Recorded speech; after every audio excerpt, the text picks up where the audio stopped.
Welcome to The Truth Uncovered. Today we'll be delving into a chilling case set in the quiet town of St. Mary's in early 2003. Our story involves a seemingly normal man of God, behind doors, secrets, and a twisted plot for murder. Father Michael O'Donnell was a man of God, known for his piety, eloquence, and sermons, and his dedication to the small town of St. Mary's. But behind the facade of holiness lay a secret that would unravel into a tale of betrayal, lust, and eventually murder. This is the story of who found himself entangled in a forbidden love affair, leading to a deadly confrontation that shocked the entire community. Michael's weekly sermons were filled with warmth and wisdom, and his dedication to the church was unparalleled. Since his youth, Michael had known that he was different. Growing up in a strict Catholic family, he had always felt a deep connection to the church, a place where he found solace from the confusion that haunted his soul. As a teenager, he began to realize that his feelings towards other boys were not the same as those of his peers. These feelings were not something he could easily dismiss, yet he knew they would be condemned by the very institution that offered him comfort. Believing that a life of service to God would help him suppress these desires, Michael entered the seminary at a young age. He dedicated himself to his studies, hoping that his devotion would cleanse him of what he saw as sinful thoughts. However, as the years passed, the loneliness and internal conflict only grew. His prayers for deliverance went unanswered, and the isolation he felt became a constant burden. Michael's early years as a priest were marked by an intense struggle between his faith and his forbidden desires. He threw himself into his work, trying to fill the void with service to his congregation. Yet every time he heard a confession about love or lust, a pang of guilt pierced his heart. He would spend hours in the chapel, begging for the strength to remain faithful to his vows. But the loneliness was always lurking in the shadows. Despite his best efforts, Michael could never fully escape his inner turmoil. His nightly prayers became more desperate as he pleaded with God to take away the feelings that plagued him. As the years went by, those feelings only grew stronger, setting the stage for the temptation that would eventually lead him down a path of destruction. And it all started when he met Jonathan. It was a warm summer evening when Jonathan first walked into St. Mary's, his eyes filled with a mixture of curiosity and admiration as he gazed at the church's architecture. Michael noticed immediately drawn to the young man's vibrant energy. Their initial conversations were innocent, revolving around art and philosophy. Jonathan, an artist by trade, was fascinated by the church's stained glass windows and the stories they told. He would often spend hours in the courtyard, sketching the intricate details of the building. As time passed, their conversations grew deeper, moving beyond the physical beauty of the church to the nature of faith, love, and existence. Jonathan was different from anyone Michael had ever met. Open-minded, free-spirited, and unafraid to question the world around him. He was a stark contrast to the rigid beliefs that had shaped Michael's life. Michael found himself lingering longer after Mass, hoping for a chance to talk to Jonathan. Their discussions became the highlight of his day, a brief escape from the turmoil that constantly churned within him. Jonathan, in turn, was drawn to Michael's intellect and the quiet strength he seemed to possess. There was an unspoken connection between them, something that both excited and terrified Michael. One evening, as the sun dipped below the horizon, casting long shadows across the church, Jonathan asked Michael to join him for a walk. They wandered through the quiet streets of the town, their conversation flowing effortlessly. For the first time in years, Michael felt at ease, as if he could finally be himself. But with that comfort came a dangerous closeness. A closeness that Michael knew he should resist, yet he couldn't bring himself to pull away. The turning point came one night in the rectory. They had been discussing a piece of art that Jonathan was working on, a portrait of a saint that he wanted Michael's opinion on. As they stood close together, looking at the sketches Jonathan had brought, their hands brushed against each other. The touch was electric, sending a jolt through Michael's entire body. In that moment, the years of repression and loneliness crumbled, and he found himself leaning in, his lips meeting Jonathan's, in a kiss that was both passionate and desperate. From that moment on, their relationship became something more than friendship. They met in secret, stealing moments of intimacy in the church's secluded corners. The forbidden nature of their affair only fueled their passion, making each encounter more intense than the last. Michael was consumed by his love for Jonathan, but with that love came a growing fear. Fear of being discovered, fear of losing everything he had worked for, and fear of the wrath of a God he could no longer understand. Sister Agnes, a devout and observant nun who had served at St. Mary's for decades, began to notice changes in Father Michael. His sermons were no longer his fervent, and his demeanor had shifted from serene to agitated. Suspicious, she started to watch him more closely, and what she discovered confirmed her worst fears. One evening, she followed Father Michael to the church's rectory. Through a crack in the door, she saw them, Michael and Jonathan, locked in a passionate embrace. Shocked and horrified, Sister Agnes retreated. But she knew she couldn't stay silent. The church's reputation was at stake, and she felt it was her duty to report what she had seen. The next morning, she confronted Father Michael. She implored him to repent, to confess his sins, and to end the affair before it led to further scandal. But Michael, torn between his love for Jonathan and his duty to the church, was paralyzed by indecision. He begged Sister Agnes for time, promising her that he would make things right. Father Michael was desperate. He knew that if the affair became public, his life as he knew it would be over. But the thought of losing Jonathan was unbearable. As days passed, the pressure mounted. Sister Agnes was growing impatient, warning him that she would take matters into her own hands if he didn't act soon. In his desperation, Michael started to come up with a plan that was both risky and dark. He realized that the only way to protect his secret was to get rid of the threat. If Sister Agnes was no longer around, no one would be able to reveal the truth about him. But could he really do something so terrible? Late one night, Michael found himself pacing the rectory, consumed by guilt and fear. He drank heavily, trying to drown out the voices of doubt and conscience. It was then that Jonathan arrived.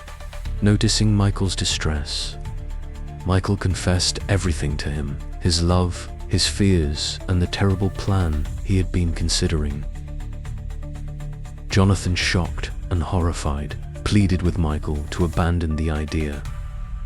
He loved Michael deeply, but couldn't bear the thought of him becoming a murderer. But Michael was beyond reasoning. The alcohol, the guilt, and the fear had taken control. And he was convinced that there was no other way. The night of the murder was cold and dark. Father Michael had arranged to meet Sister Agnes in the church, under the guise of confession and reconciliation. She agreed, believing that Michael was finally ready to repent. As she knelt in the confessional, Michael approached her from behind. He hesitated the reality of what he was about to do, hitting him like a ton of bricks. But in his hand he held a rope, a symbol of the twisted and desperate plan that had taken root in his mind. Without warning, he wrapped the rope around her neck, tightening it with all his might. Sister Agnes struggled, gasping for breath, but Michael was relentless. The strength of his guilt and fear fueled his actions, until finally she stopped struggling. As her lifeless body slumped to the ground, Michael fell back, horrified by what he had done. But the horror was not yet over. In his frenzy, Michael had overlooked one crucial detail. Jonathan had followed him, desperate to stop the madness. He had arrived just in time to witness the gruesome act. Michael, realizing that Jonathan had seen everything, was overcome with panic. He tried to explain, to justify his actions, but Jonathan was in shock. He couldn't believe that the man he loved, the man who had brought him so much joy, had just committed murder. Frantic, Michael begged Jonathan to help him cover up the crime. He argued that they could still be together, that they could escape and start a new life far away. But Jonathan was torn. He loved Michael, but couldn't reconcile that love with a monstrous act he had just witnessed. Eventually, Jonathan relented, driven by a mixture of fear and loyalty. Together, they wrapped Sister Agnes's body in a heavy cloth and carried it to the church's basement. There, in the darkness, they buried her, hoping that no one would ever discover the truth. Sister Agnes's disappearance didn't go unnoticed. The next morning, when she didn't appear for morning prayers, the other nuns grew concerned. A search was conducted, but there was no trace of her. It wasn't long before the police were called in, and an investigation was launched. Father Michael did his best to act normal, but inside he was falling apart. The guilt was consuming him, and he began to unravel. His sermons grew erratic, his behavior increasingly suspicious. Jonathan, too, was struggling. The weight of the secret was too much to bear, and it began to affect his art, his relationships, and his mental health. The police investigation intensified. They interviewed everyone at the church, including Father Michael. Though he tried to remain calm, the detectives sensed something was off. They noticed his nervousness, his evasion, and the inconsistencies in his statements.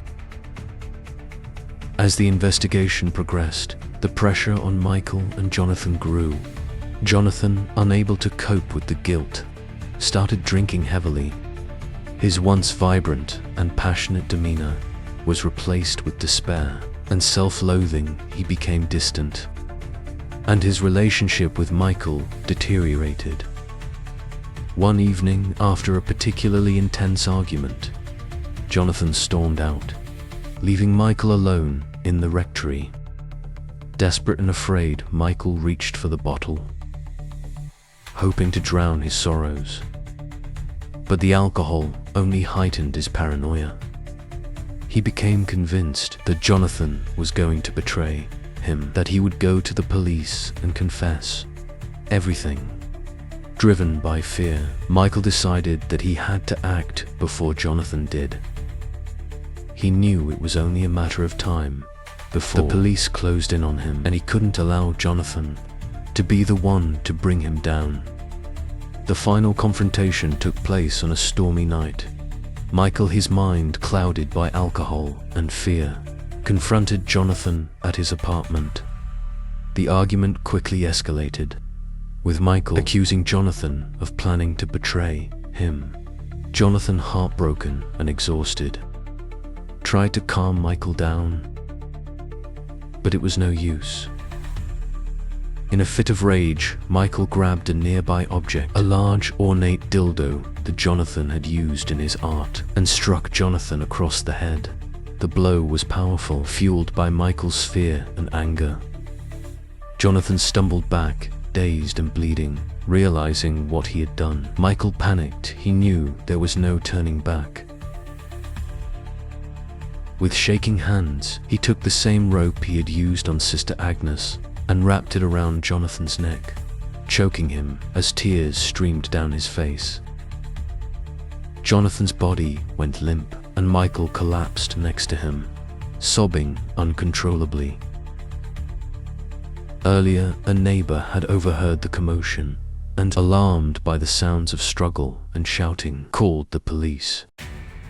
The officers arrived quickly, their concern growing as they approached the apartment and heard Michael's muffled cries. Through the door, they knocked and called out to him, but there was no coherent response, only more sobbing. Realizing the severity of the situation, they forced their way inside.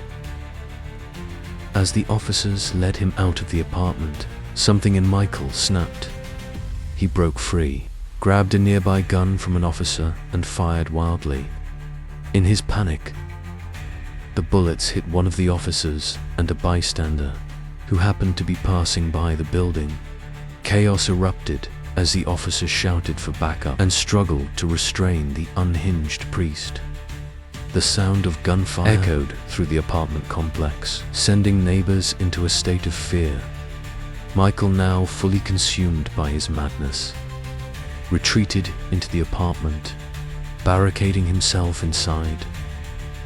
His mind was clouded with desperation and guilt, leaving him unable to think clearly. The police quickly surrounded the building, their weapons drawn, as they tried to negotiate with Michael. From inside, they could hear his frantic shouts, the disjointed ramblings of a man who had lost everything. The entire building was evacuated, and a tense standoff began. For hours, negotiators pleaded with Michael to surrender. Peacefully, they assured him that they didn't want anyone else to get hurt, but his responses were erratic. He spoke of God, his sins, and the overwhelming guilt that had consumed him. He blamed everyone, Jonathan, Sister Agnes, even the congregation, for his downfall. Inside the apartment, Michael's thoughts raced. He knew there was no way out, that his life as he knew it was over, but the idea of facing judgment from the police or from God was unbearable. He felt trapped both physically and spiritually, with no escape in sight. As the standoff continued, the tension grew. The police feared that Michael might lash out again, endangering more lives. They prepared to storm the apartment, knowing they were running out of time. Inside, Michael was reaching his breaking point. The reality of what he had done, the lives he had taken, the sins he had committed, crashed down on him with unbearable weight. He looked around the apartment, at the bloodstains on the floor, at the remnants of the life he had shared with Jonathan. All that was left now was despair. As the police prepared to breach the door, Michael made his decision. He picked up the gun once more, knowing that he had only one option left. He whispered a final prayer, asking for forgiveness, though deep down, he knew that forgiveness was beyond his reach. With a trembling hand, he pointed the gun at the door, ready for the inevitable confrontation. The door burst open and the police stormed in, their weapons trained on him. But Michael didn't fire. Instead, he turned the gun on himself, ready to end his torment once and for all. But before he could pull the trigger, a shot rang out, striking Michael in the shoulder and causing him to drop the gun. The force of the impact knocked him to the ground, and within seconds, the officers were on him, wrestling him into submission. Bleeding and defeated, Michael was finally subdued. The apartment was a scene of chaos, officers shouting, the wounded being tended to, and Michael lying on the floor, his body racked with pain. He was handcuffed and dragged to his feet, his eyes glazed over with a mixture of pain and resignation. As he was let out of the apartment, the reality of what had just happened began to sink in. The officer he had shot lay dead on the pavement, covered by a hastily thrown blanket. Nearby, the bystander, an innocent man caught in the crossfire, was being loaded onto a stretcher, his life hanging by a thread. The crowd that had gathered outside watched in stunned silence as the once respected priest was escorted to the police car. There was no more shouting, no more gunfire, only the heavy silence of a tragedy that had unfolded before their eyes. Michael didn't resist as he was pushed into the back of the car. He didn't speak, didn't cry. He simply sat there, staring blankly ahead, his mind finally numb. The weight of his actions pressed down like a vice, but there was no escape. Now all that awaited him was judgment. The news of Father Michael O'Donnell's arrest spread like wildfire through the town of St. Mary's. The congregation, once filled with admiration for their priest, was now torn between shock, anger, and disbelief. The church, that had once been a place of solace and peace, was now tainted by the horrors that had taken place. The trial was swift and decisive. The evidence against Michael was overwhelming. The bodies of Sister Agnes and Jonathan, the testimonies of the officers, the recordings from the standoff. He was found guilty of murder, attempted murder, and assaulting law enforcement officers. The sentence was life in prison, without the possibility of parole. In prison, Michael was a broken man. He no longer prayed, no longer sought redemption. His days were spent in silence, haunted by the faces of those he had killed, by the life he had destroyed. The love that had once brought him joy had turned into a nightmare, one from which there was no waking. The town of St. Mary's slowly began to heal, but the scars of what had happened would never fully fade. The church was closed for a time, and when it reopened, it was under the guidance of a new priest, one who worked tirelessly to restore the faith of the shaken congregation. As for Michael, he spent the rest of his days in solitary confinement, his mind trapped in the endless loop of guilt and regret. The priest, who had once been a beacon of light, had become a cautionary tale, a reminder of the darkness that can lurk within even the most devout souls. There was no redemption for Father Michael O'Donnell, only the cold, unforgiving embrace of the sins he had committed and the lives he had destroyed. Could Father Michael have found another way to protect his secret without resorting to murder? Was Jonathan's decision to help Michael cover up the crime driven by love or fear?